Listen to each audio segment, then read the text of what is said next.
Imagine this. You are sitting alone in a quiet room, the kind of silence where even your heartbeat feels like an echo of something older. The lights are dim, the world outside is drifting away, and for a moment, everything seems still.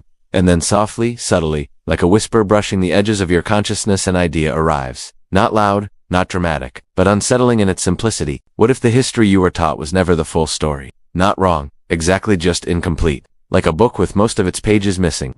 You've heard the timelines before. The first cities rising 6,000 years ago. The first scripts carved into clay. The first societies learning to organize themselves. A clean beginning, a neat story, a comfortable narrative. But if you close your eyes, if you breathe just a little slower, you may sense something beneath that smooth surface, something older, something fractured, something quietly refusing to fit. And you are not imagining it. Because the deeper you look into the past, the more the ground begins to shift. Everywhere you search, you find cracks in the official story, ruins that appear fully formed without any developmental stages, monuments aligned with stars in ways impossible for so-called primitive cultures, architectural masterpieces emerging out of nowhere. It is as if ancient civilizations did not learn how to build, they simply remembered. Take the pyramids, standing like stone sentinels against time. Their alignments with celestial events are so precise that even modern instruments must work to match them. Take Sunken, where massive stones interlock with such impossible accuracy that no mortar, no chisel, no modern tool can explain how they fit together. Take the megaliths scattered across continents, echoing the same geometry, the same intelligence, as though they belonged not to separate cultures, but to a single fading memory. And then comes the deeper question, the one that hangs in the air like a quiet breath. Why does everything seem to begin already perfected? Why does the earliest architecture look like the work of civilizations that had already peaked long before the first recorded history? If this is true, then the story of civilization does not rise, it repeats. Not a straight line, but a cycle. Not a beginning, but another beginning. Imagine for a moment that humanity did not bloom once. Imagine it bloomed 7 times. 6 times, a world rose in knowledge, mastery, and brilliance. And 6 times, that world was erased so completely that only fragments survived. Fragments buried in deserts, swallowed by oceans, sealed inside mountains, pressed into the earth where no human hand was supposed to reach. If such civilizations existed, their traces would not sit politely within our academic expectations. They would lie beneath layers of sediment far older than the human species. They would hide under coastlines, drowned at the end of the last ice age. They would whisper from legends that speak of ages before memory, before writing, before the world we know took shape. You may have felt this once before, the strange familiarity when you stand before an ancient monument, as though the stones themselves are trying to remind you of something, as though they are not relics of a primitive past, but survivors of a forgotten one. And if humanity truly performed this cycle 6 times before, if 6 civilizations reached a height of knowledge and then fell into silence, then the question that arises at the edge of the dark is not whether they existed. It is far more unsettling. What force erased them? And why does it feel like the same force is murmuring beneath our feet now? You begin to sense it, the quiet tremor under the narrative, the feeling that the world you know is only the topmost layer of something far older, something waiting, something slowly revealing itself as the old story begins to slip. The deeper you go, the more the darkness around you seems to shift, as if history itself were stirring in its sleep, preparing to open its eyes. To understand what erased the worlds before ours, you must first look at what survived them. And the strangest traces are not found in temples or ruins, but in the quiet, unremarkable corners of the earth, places where no one expects history to speak. Imagine bending down to pick up what you believe is an ordinary stone. Now imagine brushing away a layer of dust and seeing a perfect right angle, a machined edge, a surface too smooth, too deliberate, too engineered, to belong in a geological layer older than the human story itself. When you hold such an object in your hand, something in you hesitates, not out of fear, but recognition, a faint sense that this is wrong. This does not belong to the world as you were taught to understand it. And yet, there it is, quiet, cold, undeniable. These fragments have a name whispered in the margins of archaeology, out-of-place artifacts, or oak parts. They appear like splinters under the fingernail of accepted history, refusing to be ignored. A metal cube found in coal, tens of millions of years old. A hammer sealed inside Cretaceous limestone, its head forged from iron so pure no ancient technology should have produced it. Gears, spheres, and machine surfaces discovered in rock layers laid down long before the human species existed. Even a spark plug-like object entombed in volcanic ash that predates our known ancestors by hundreds of thousands of years. These anomalies confuse, disrupt, irritate, so the explanations arrive quickly. Contamination, mistaken dating. And yet, when you trace the pattern, geological context, surrounding strata, metallurgical testing, the answers begin to crumble. Because while a single anomaly may be dismissed, a global network of them is harder to silence. They appear in Europe, the Americas, Asia, Australia, everywhere. The earth has been peeled back. Somewhere a quiet impossibility lies waiting. If this is true, then these artifacts are not mistakes. They are survivors, tiny, stubborn pieces of civilizations erased so completely that nothing else remains. And when you look at them long enough, another realization begins to take shape. Whatever held these objects, whatever hands forged them, whatever minds designed them, those people did not belong to our timeline. They belonged to a timeline beneath it, a civilization buried under millions of years of earth and silence. A civilization that rose, flourished, and vanished before ours even opened its eyes. But why did they vanish? What force was powerful enough to erase every trace, except these stray fragments trapped in stone? To answer that, you have to step beyond artifacts and walk into the ruins themselves. Ruins that do not sit on dry land, but beneath waves. The ocean, after all, is the greatest archivist of lost worlds. And it is in the drowned continents and submerged coastlines of the planet that the story of the civilizations, before ours, becomes clearer, sharper, harder to ignore. But before we descend into the ocean, there is another pattern, one just as unsettling as the artifacts themselves. A pattern written not in stone, but in silence. Because each time an impossible object is discovered, each time a miner unearths a machined tool from an ancient seam, each time a geologist finds a geometric form where only nature should exist, the same sequence occurs. Photos disappear, reports are retracted, funding is cut, access is restricted, collections quietly shift into private hands. The explanations come later, gentle and practiced. Archival error, misidentification, nothing of significance. But when you look closely, when you compare stories whispered by researchers from different continents, you begin to recognize a single repeating insight. Someone prefers these fragments to remain buried, not to deceive, but to maintain the comfort of the story we already know. Because if these anomalous artifacts are accepted as genuine, then everything must be rewritten: our origins, our timeline, our uniqueness, our place in the cycle of civilizations. And rewriting history is far more dangerous than leaving it untouched. Yet the fragments remain, silent, stubborn, patient, and they point toward the same conclusion. Our world is not the first world. Our age is not the first age. Humanity has risen before, and each time it fell, something preserved only the smallest pieces, metal sealed in stone. Geometric shapes hidden in ancient sediments, like whispers meant for someone far in the future. Someone willing to listen, someone like you. But to truly see what came before, you must follow the trail underwater into realms where sunlight fades. Sonar reveals impossible architecture, and forgotten cities sleep in the cold dark.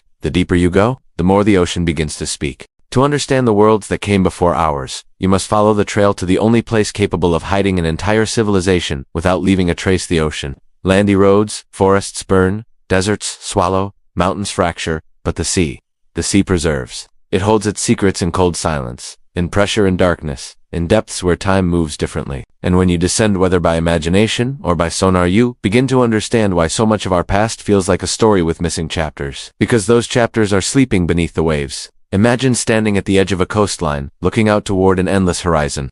Now imagine that the horizon you see is not the true boundary of the world, but merely the top line of a long-drowned continent. During the last ice age, sea levels were more than 100 meters lower. Entire kingdoms, river valleys, fertile plains, and coastal cities now lie underwater simply because the world warmed. If earlier civilizations rose during those long stretches of global stability, they would have built where humans always build: in their rivers, along shores, beside the sea. And when the waters surged, their worlds would have vanished in an instant. This is not speculation.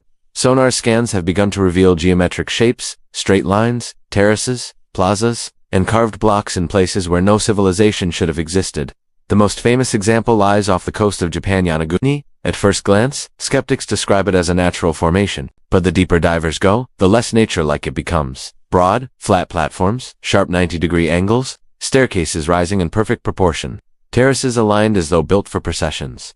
Some sections mimic the structure of a stepped pyramid, complete with directional orientation. When you look long enough, you begin to feel something unsettling: and intelligence behind the stone, an intentionality that refuses to be dismissed by the word erosion. Travel west to India, and the water grows murkier, but the truth grows clearer. Off the coast of Gujarat, sonar revealed what texts from thousands of years ago once whispered about a city known as Dwarka said to have vanished in a single night. At first, scholars assumed the story was metaphor, a myth meant to teach moral lessons. But the mapped ruins tell a different story: a massive grid of avenues and foundations, stone columns toppled across the seabed, walls 5 meters thick, and cultural artifacts scattered like the remnants of a sudden flight. It is difficult to look at these remains and still cling to the idea that myth and memory are strangers to each other. Farther south, the vast Sunda Shelf stretches beneath the waters between Indonesia, Malaysia, and Thailand. Long before rising seas consumed it, this region was a sprawling continent capable of supporting millions of people. Today, sonar surveys reveal channels, rectangular depressions, straight edges, and what appeared to be harbor basins, the fingerprints of a civilization now erased from all but oral tradition. Stories of great floods echo across Southeast Asia, from Indonesia to the Pacific Islands, each describing a time when the sea rose up like a living creature and swallowed entire communities. And then there's the Bimini Road, the underwater structure off the Bahamas, a series of massive rectangular blocks fitted together with uncanny precision. For decades, debates have raged, natural or constructed, but nature does not tend to create repeating stone pavements aligned with navigational markers, nor does it arrange blocks into artificial breakwaters. The more data emerges, the more the question shifts from, is this natural, to what world was this once a part of? The deeper you look, the more the ocean becomes a map of forgotten things. Outside of Cuba, sonar scans show enormous stone blocks arranged as though outlining streets and foundations. Off the coasts of Greece and Cyprus, divers have found submerged pillars and plazas. Along the continental shelves around nearly every continent, fishermen frequently pull carved fragments from nets, only remnants of ruined cities long since claimed by the sea. At first it feels impossible, and then, strangely, it begins to feel familiar, because the world's oldest stories all describe this same event: the drowning of kingdoms, the swallowing of temples, the loss of whole peoples beneath rising waters. These myths exist in cultures separated by oceans, by language families, by tens of thousands of years, and still, they tell the same tale, the same night, the same catastrophe. If this is true, then we are not looking at isolated anomalies, we are looking at the pieces of a world lost in an instant, a world erased so completely that only its skeleton remains, scattered across the ocean floor. And like the operats locked in ancient stone, these submerged structures whisper of civilizations that were not simply early versions of us, but something else entirely, something older, something more advanced, something that understood the stars, the tides, the rhythms of the earth in ways we have forgotten. But the strangest part is not the ruins themselves. It is what happens when these ruins are discovered. Dive permits revoked, research halted, funding withdrawn, military zones quietly expanded around the sites, reports reclassified as environmental protection issues. It is as though the moment the past begins to speak too clearly, a hand reaches down not to erase it, but to muffle it. And so the ruins remain, not hidden, but unacknowledged, not denied, but never explained, waiting in their quiet underwater tombs for someone willing to follow the trail deeper. Because if civilizations once built these cities, if they flourished, developed knowledge, mastered the coastline, and were then erased in a single turning of the world, the question is no longer whether they existed. The question becomes, what force drowned their world so completely? And what does that force have to do with the cycles we are now beginning to see in our own?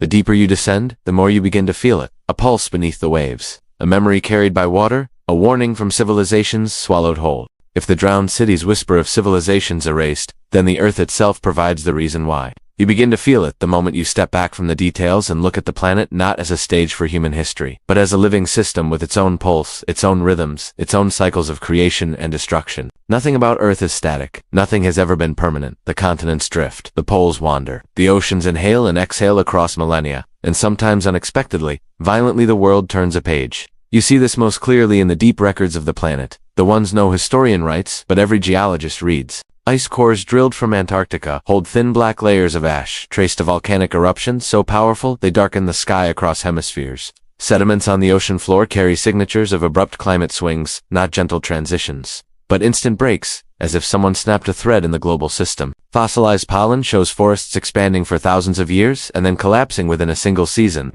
Shorelines rise and fall by hundreds of feet.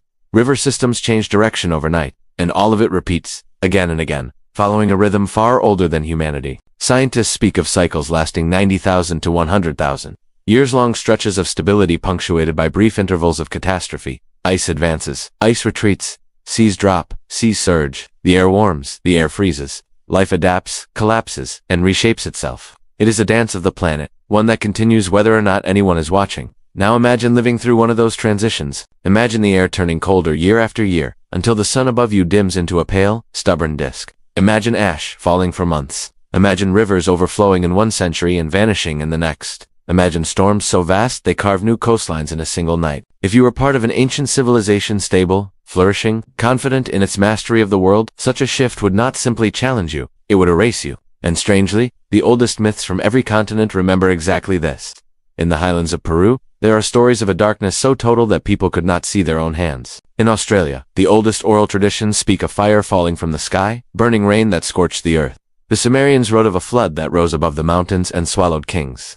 Polynesian navigators told of islands that vanished beneath the waves in the span of a generation. Norse sagas describe a winter that lasted so long it felt like the end of the world. Across the Americas, Tribes recounted a sky turned the color of iron and ash thick enough to smother villages. Cultures separated by oceans and epochs, yet the same story echoes through all of them. For centuries, academics dismissed these tales as metaphor, but geology tells a different story, one that mirrors the myths with eerie precision. The Younger Dryas cooling event, massive volcanic winters, sudden meltwater pulses that sent oceans racing inland, comet debris scattered across the sky. A pattern emerges not of slow decline, but sudden rupture. And if humanity lived through these upheavals once, then myth is not imagination, it is memory. When you compare the physical evidence with the stories, something becomes clear. Humanity is not climbing a ladder, it is riding a wave, a rise, a peak, a collapse, a silence, and then against all odds a rise again. The civilizations of the past may have followed this same cycle.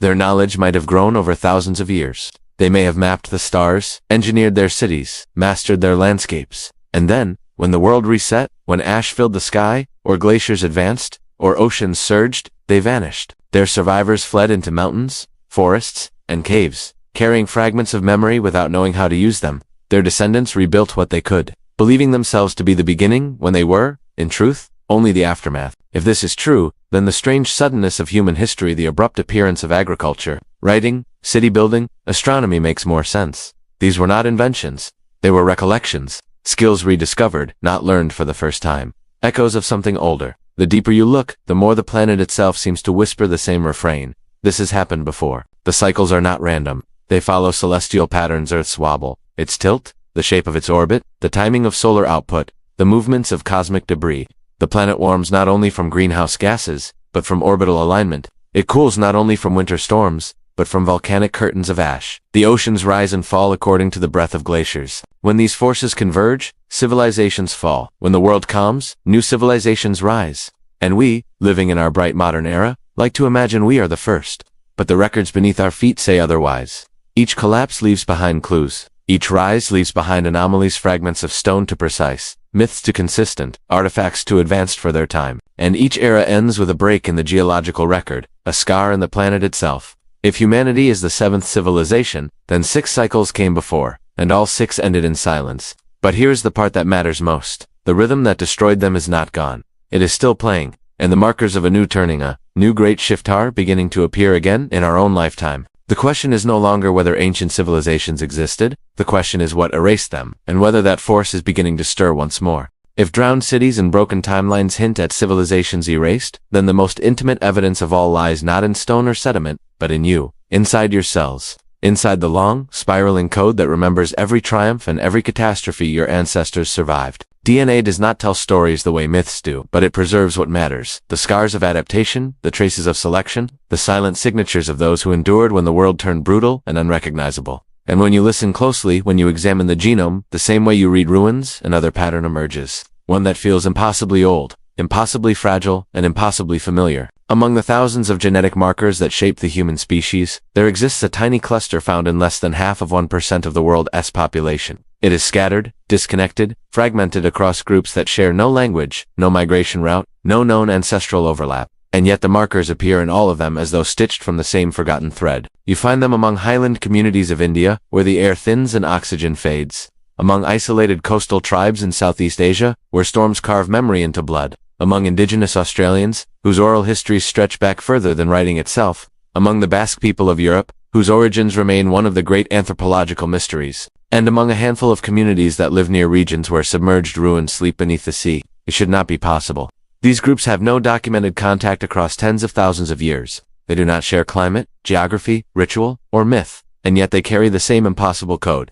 The traits themselves form an unusual constellation: enhanced resistance to low oxygen, increased endurance under physical strain, subtle advantages in spatial awareness and internal mapping, heightened activation in brain regions associated with environmental recognition, stronger, instinctive pattern detection memory, not of personal events, but of landscapes, cycles, and direction. Taken separately, these traits could be explained away: local adaptation, genetic drift, coincidence, but they do not occur separately. They occur together, like pieces of a single design, inherited from a shared ancestor whose identity has been lost to everything except the genome. And then comes the strangest detail of all. These markers do not behave like ordinary mutations. They show signs of ancient selective pressure that does not match any known climate event of the last 50,000 years. Something shaped these genes long before the civilizations we recognize today emerged. Something pushed a small group of people to develop abilities that would help them endure extreme environmental collapse. And those people survived. What if these clusters are not anomalies? What if they are the echoes of the last survivors from the previous cycle? Imagine a world ending, a flood swallowing coastlines, ash turning day to dusk, forests collapsing into silence. Imagine a handful of people fleeing into mountains, caves, or distant highlands. Those who survived were not the strongest, but the most adaptive. Their bodies learned to endure cold, low oxygen, hunger, and disorientation. Their minds learned to recognize patterns in a world gone unfamiliar, patterns in stars, seasons, tides, animal movements, shifts in wind. Those who carried the right combinations of traits endured long enough to rebuild. Those who did not left no memory behind. Over thousands of years, as the world stabilized again, these survival genes grew quiet. The pressures that activated them faded. Civilization rose once more, and the body forgot what it once knew. But genes do not die easily. They sleep. And now this is the part modern researchers do not like to talk about. The evidence suggests they are waking up again. Epigenetic studies show increased activation in these rare sequences. Not evenly, not dramatically, but unmistakably. The body responds to the world it senses. And today the world is beginning to resemble the one that shaped these genes long ago. Rising co-levels, shifting magnetic fields, rapid climate oscillations, unpredictable seasons, environmental stressors we prefer to call modern problems, though in truth they are ancient rhythms returning.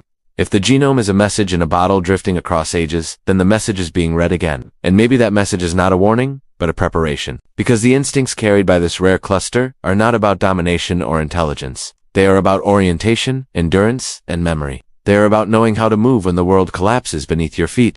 They are about remembering patterns the conscious mind has forgotten. Some anthropologists insist these traits emerged from high-altitude adaptation. Others claim they are remnants of archaic hominin interbreeding. But none of these theories explain the distribution, the isolation, the impossible distances, the presence near drowned coastlines. None explain the neurological component, the part that feels like inherited intuition. It is as though these individuals are descendants of those who walked out of the ruins of the last cycle, those who carried fragments of knowledge in their blood. Their bodies remember a world that ended. Their DNA remembers a world that may come again. And when you place this genetic evidence beside the submerged ruins, the inexplicable technologies in ancient strata, the cyclical catastrophes etched into ice and stone, something clicks into place. It is no longer a collection of mysteries. It is a pattern, a cycle, a memory. We carry the past within us, not as myth, not as theory, but as biology. If earlier civilizations rose and fell, then the survivors shaped the human genome itself. And that means something extraordinary. Humanity today is not starting from zero.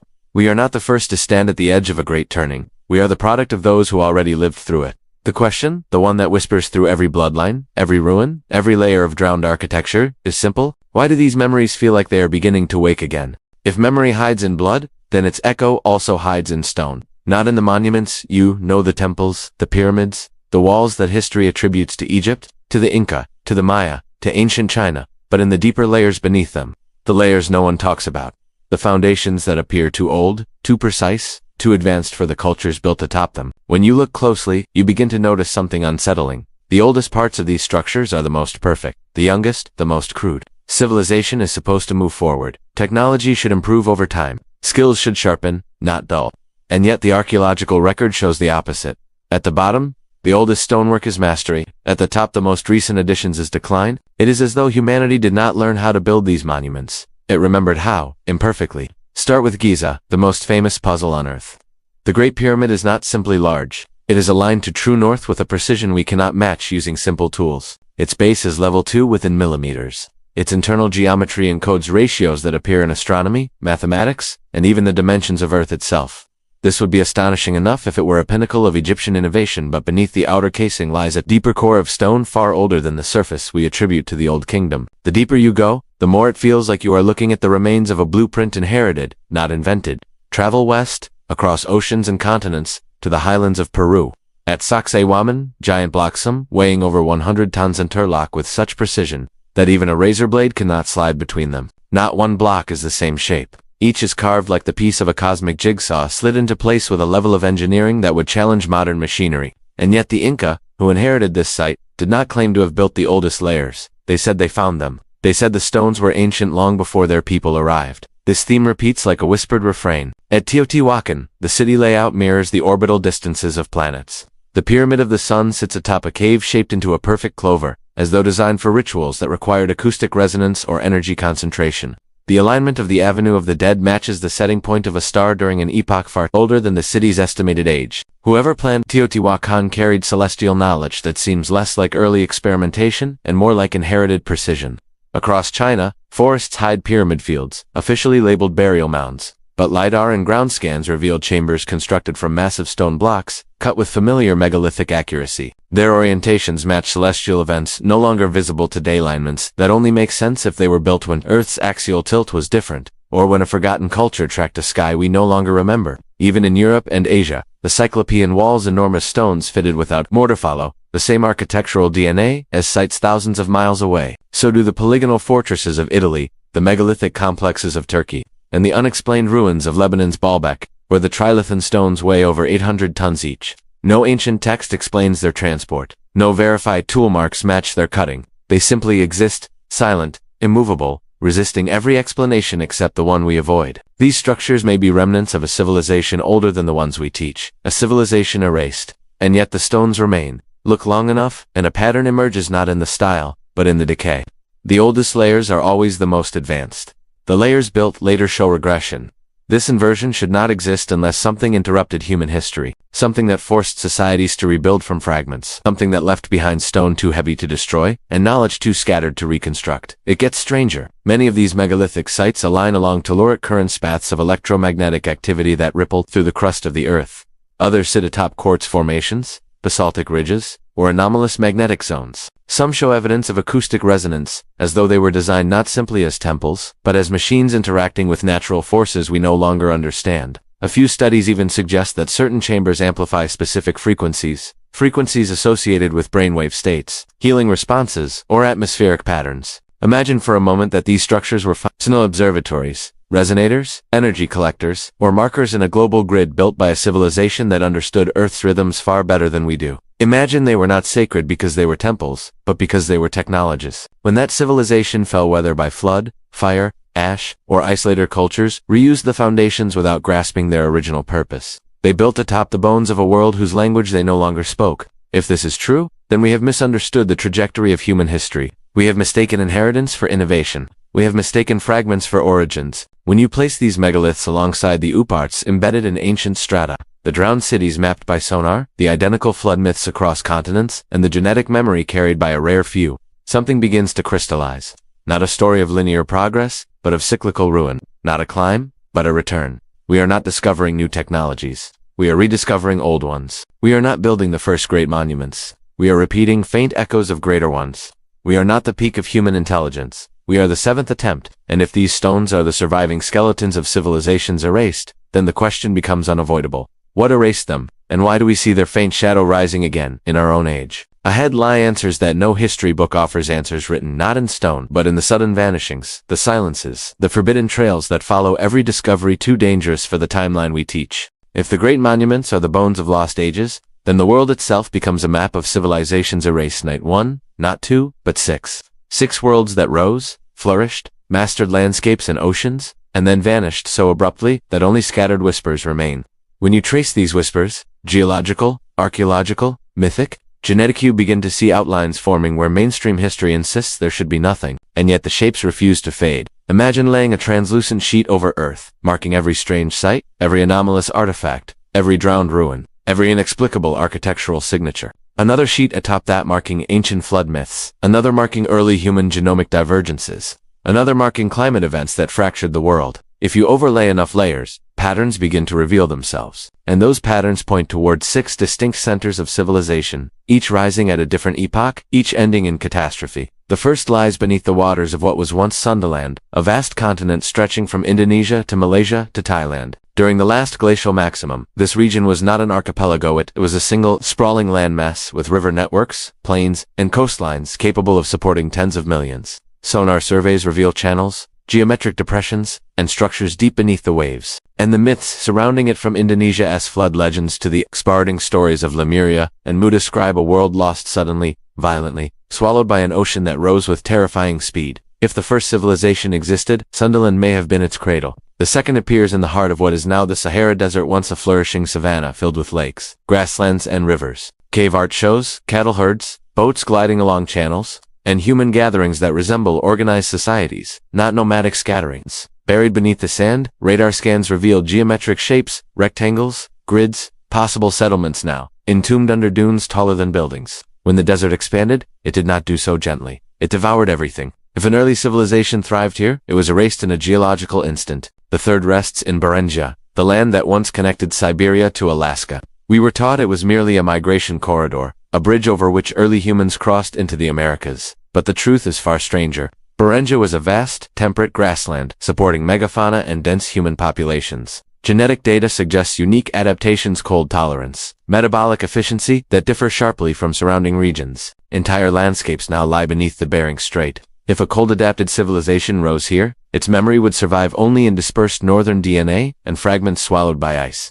The fourth civilization may have thrived before the rise of the Indus Valley. Beneath the visible ruins of Mohenjo-Daro and Harappa, archaeologists have identified older, layers less understood, more anomalous. The Indus cities themselves appear nearly fully formed. Standardized brick sizes, grid layouts, drainage systems more advanced than many later cultures. But something older lies below, fragmented and silent, as though the Indus people inherited the blueprint of a city they did not design. When this civilization collapsed, it did so in a pattern consistent with abrupt climate change of familiar rhythm. The fifth stretched across the islands of the Mediterranean and beyond Crete, Cyprus, Sardinia, Malta. These islands contain megalithic structures whose architectural fingerprints match sites thousands of miles away.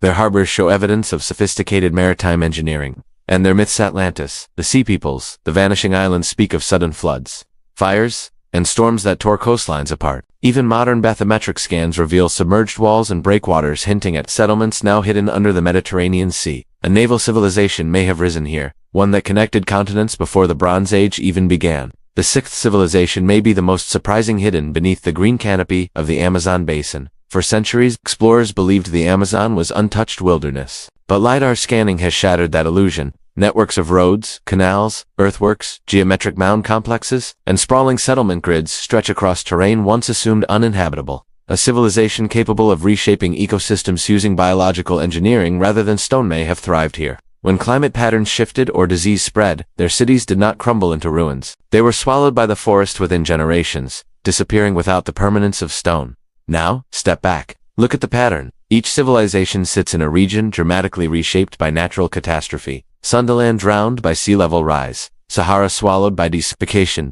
Beringia erased by melting ice and rising oceans. Pre-Indus settlements shattered by abrupt climate collapse. Mediterranean islands devastated by seismic and volcanic events. Amazonian cultures lost to ecological shifts and disease. Each world ended suddenly. Each left behind fragments just enough to confuse, not enough to confirm. Each left descendants who carried memory without context, myth without history, and each collapse aligns eerily well with the cyclical upheavals etched into ice cores and ocean sediments. If humanity is the seventh civilization, then these six came before, not identical to us, not necessarily technological in the way we imagine, but advanced in their own expressions: navigation, engineering, astronomy, ecological mastery, social organization, advanced enough to leave behind structures we cannot explain, patterns we cannot ignore, and myths that refuse to fade.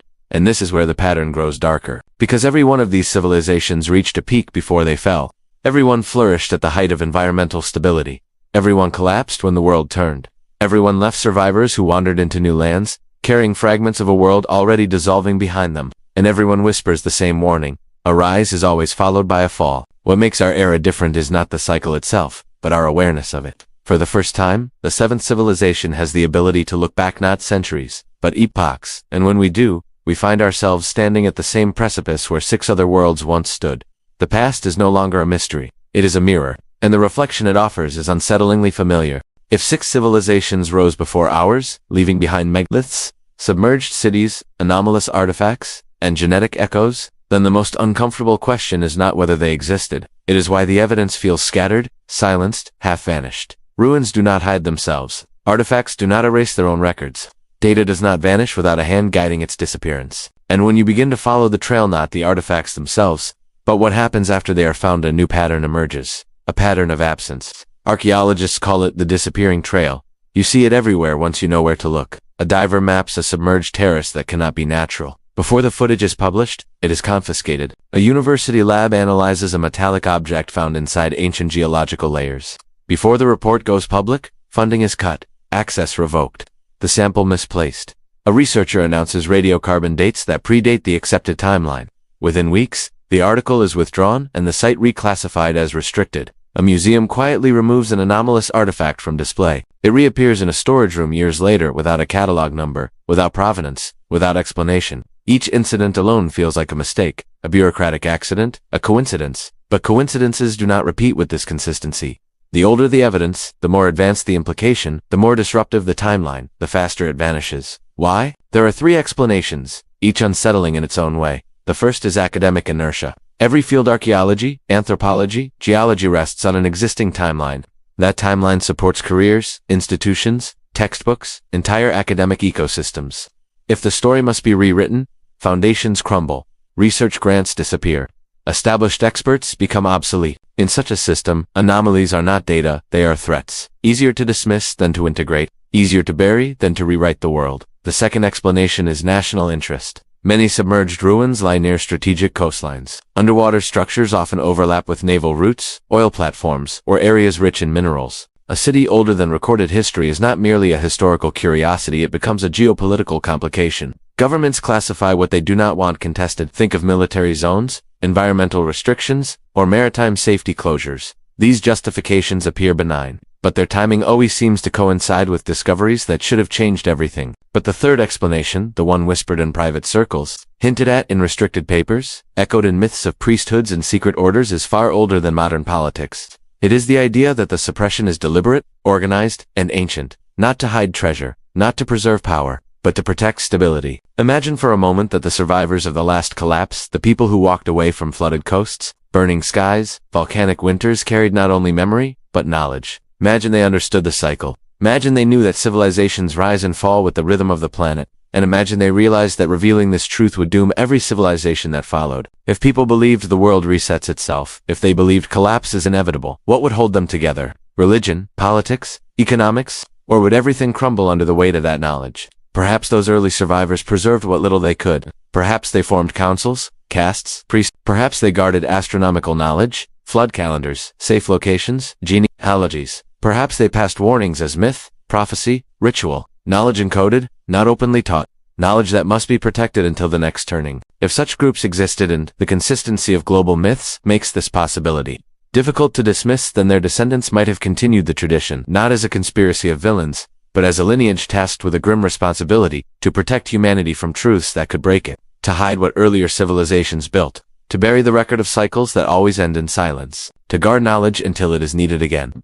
This may sound like fiction, and perhaps it is, but the pattern remains. Discoveries vanish before they can disturb the public. Data is classified before it can be debated. Ruins are closed before they can be examined. The effect is global, synchronized, consistent across cultures and governments. It is not the behavior of disorganized bureaucracy. It is the behavior of a protocol, a reflex older than history. But here is the paradox. The suppression does not erase the truth. It reveals the outline of something vast enough to fear. The moment you recognize the pattern, you realize the question is not who is hiding the past. It is, what does the past contain that someone believes humanity is not ready to face? Because every disappearing artifact, every closed dive site, every retracted paper points toward the same conclusion. Something ended the 6 civilizations before us. Something powerful enough to erase worlds. Something predictable enough to anticipate. Something dangerous enough to hide. And as we step into the next section, that something becomes harder to ignore. Because the same signals that preceded every ancient collapse, the same shifts in climate, magnetism, sea levels, and sky, are beginning to reappear today. The trail does not end in the past. It leads directly into our future. If 6 civilizations rose and fell before ours, and if the 7th, our own, now stands at its peak, then the most haunting truth is not what happened in the past. It is what is beginning to happen again, because the same forces that ended earlier worlds, the same geological rhythms, the same atmospheric pulses, the same tremors in the deep structures of the planet, they are returning slowly at first, then, unmistakably. And if you pay attention not to headlines, but to patterns, you begin to feel the shift beneath your feet. Earth is moving into another turning. Climate models describe it as instability. Weather stations record it as extremes. Geophysicists chart it as irregularities in the magnetic field. Oceanographers see it as broken currents. Biologists see it as ecosystems rearranging themselves within a single human generation. But when you place all these fragments together, they feel less like separate crises and more like the opening notes of an ancient cycle repeating itself. Sea levels rise not smoothly, but in sudden surges. Ice sheets fracture not gradually, but in slabs the size of cities. Jet streams wobble, polar vortices split.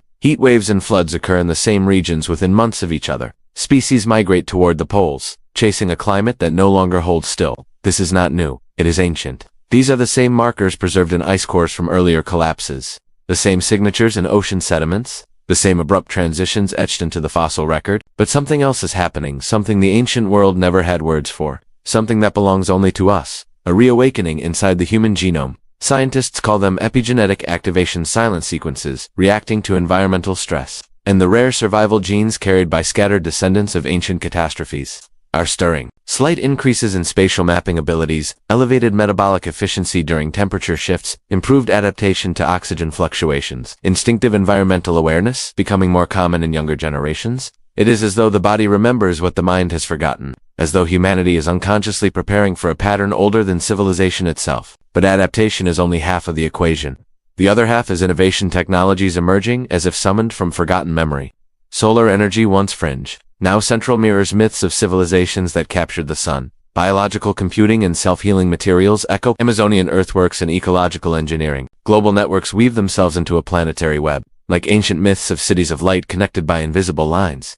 Artificial intelligence rises not as novelty, but as inevitability, like a shadow of mechanisms hinted in ancient legends of self-operating temples and machines that remembered the sky. These are not direct survivals, but they feel like resonances, modern reinterpretations of knowledge buried in our past. Civilizations often innovate fastest at the edge of collapse. It is the mind's last attempt to outrun the cycle. And right now, humanity is innovating at a speed unmatched by any prior age. Which brings us to the most difficult truth of all. We are not only witnessing the end of the seventh civilization, we are witnessing the birth of the eighth. Not in centuries, not in some distant, speculative future, but now, in real time, in the fractures of our current world. The eighth civilization is forming in the cracks, in the technologies we accelerate under pressure, in the migrations forced by climate, in the rearranging of global systems, in the blending of cultures through digital proximity, in the rise of networks that transcend borders, in the awakening of instincts carried through bloodlines older than history. Earlier civilizations did not have this advantage. They did not see the cycle coming. They could not read the signatures in ice or sediment. They could not map the wandering poles, track atmospheric CO, or measure the drift of magnetic fields. They collapsed in blindness. But we are the first civilization that can look backward far enough to see the pattern. We are the first to recognize the signs for what they are. We are the first to stand at the threshold with knowledge instead of myth. And knowledge changes everything, because if collapse is part of the cycle, then survival can be part of it too. Not as an accident of geography or lineage, but as a deliberate choice. The eighth civilization does not have to rise from ashes. It can rise in continuity. It can rise through preparation instead of desperation. It can rise by preserving what the last six lost: memory, culture, science, story, identity. For the first time, humanity has the tools to break the pattern rather than repeat it. But this requires something fragile, something rare, the willingness to see the truth without fear, the courage to confront the past reflected in the present, the humility to recognize that the world we built is not permanent. We are not the first to stand at the height of complexity. We are merely the first with a chance to keep climbing. The eighth civilization will not be defined by its cities or its machines. It will be defined by whether we choose awareness over denial, cooperation over fragmentation, memory over amnesia, because the cycle is returning. And the only question left is whether we rise with it or fall, like those before us. If you have followed this journey from submerged cities to genetic echoes, from megalithic puzzles to civilizations erased, then you already feel the truth settling around you like a quiet, ancient tide. It is not loud. It is not dramatic. It is not meant to frighten you. It is a truth carried gently through time, whispered across myths, encoded in stone, preserved in blood, and resurfacing now, at the precise moment we are finally able to hear it. The cycle is returning. But this time, you are awake for it. Look at the world around you not through the lens of urgency or crisis, but with the calm awareness that comes from understanding patterns older than memory. You begin to see the rhythm beneath everything, the climate shifting in ways that feel both new and strangely familiar. Ecosystems rearranging themselves as though following instructions written in eras we forgot. Seas rising slowly, persistently, like an echo of ancient floods etched into our collective mythology. You sense, perhaps quietly, that something is changing.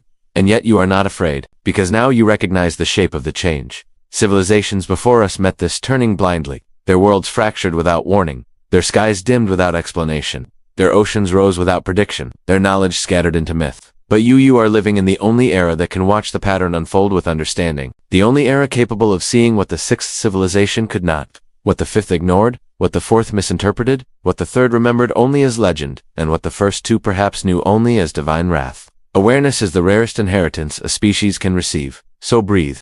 Let the scale of the story settle. Let the memory of earlier worlds drift through your thoughts like constellations reflected on water. Because if humanity is the seventh civilization, then what rises beyond us does not need to be another silent layer in the earth, another forgotten epoch waiting for some distant future diver to rediscover. It can be something new, an eighth civilization born not from collapse, but from clarity. And clarity begins with the simplest recognition. We are not alone in time. We are surrounded by the ghosts of our own potential past and future. You might imagine the eighth civilization as something grand and luminous, but in truth, it begins quietly. It begins in the way you observe the world, the way you notice patterns, the way you sense the deep pulse beneath the noise of headlines. It begins each time someone chooses curiosity over certainty, reverence over arrogance, preparation over denial. And as the cycle continues to turn, something remarkable is happening softly, subtly, everywhere at once. Young people sense environmental shifts as instinct rather than information. Old stories, once dismissed as myth, are resurfacing with new relevance. Science and spirituality are no longer enemies, but two languages describing the same horizon. Technology accelerates not as novelty, but as if memory itself is recoding into invention. The eighth civilization is not waiting in the distance. It is forming right now in the fractures of the world we know, and it is gentler than the ones before it, more aware, more connected, more capable of reading the signs. Perhaps this is the role of your generation, not to fear the cycle, but to witness it with eyes open. To see the past not as a warning carved in stone, but as a guide left by those who walked through the darkness before you. Because every collapsed world whispered the same message into the void, hoping someone in the future would hear it. You do not have to repeat our fate. And tonight, for the first time in thousands of years, that message has found a listener. So let the rhythm of the earth slow your breath. Let the idea of deep time loosen the anxieties of the present. Let yourself drift into the awareness that the future is not approaching to destroy you, it is approaching to invite you into a new chapter of the human story. As you rest, imagine the world not as a straight line, but as a great spiral rising, falling, rising again. Imagine the eighth civilization blooming from the ashes of the seventh, not in fire, but in understanding. Imagine the past reaching forward, gently placing a hand on your shoulder, guiding you toward a future that breaks the cycle, rather than succumbing to it. And as your mind softens into the quiet, you may feel something ancient stirring within you, a memory not fully your own, a recognition carried through blood, a whisper from those who survived the last turning. You have been here before. You will rise again. This is not the end of the story. It is the moment before dawn, the place where one civilization exhales, and another takes its first breath. Thank you for walking with us through the echoes of forgotten worlds. Until the next night, may the cycle turn gently for you. Rest well.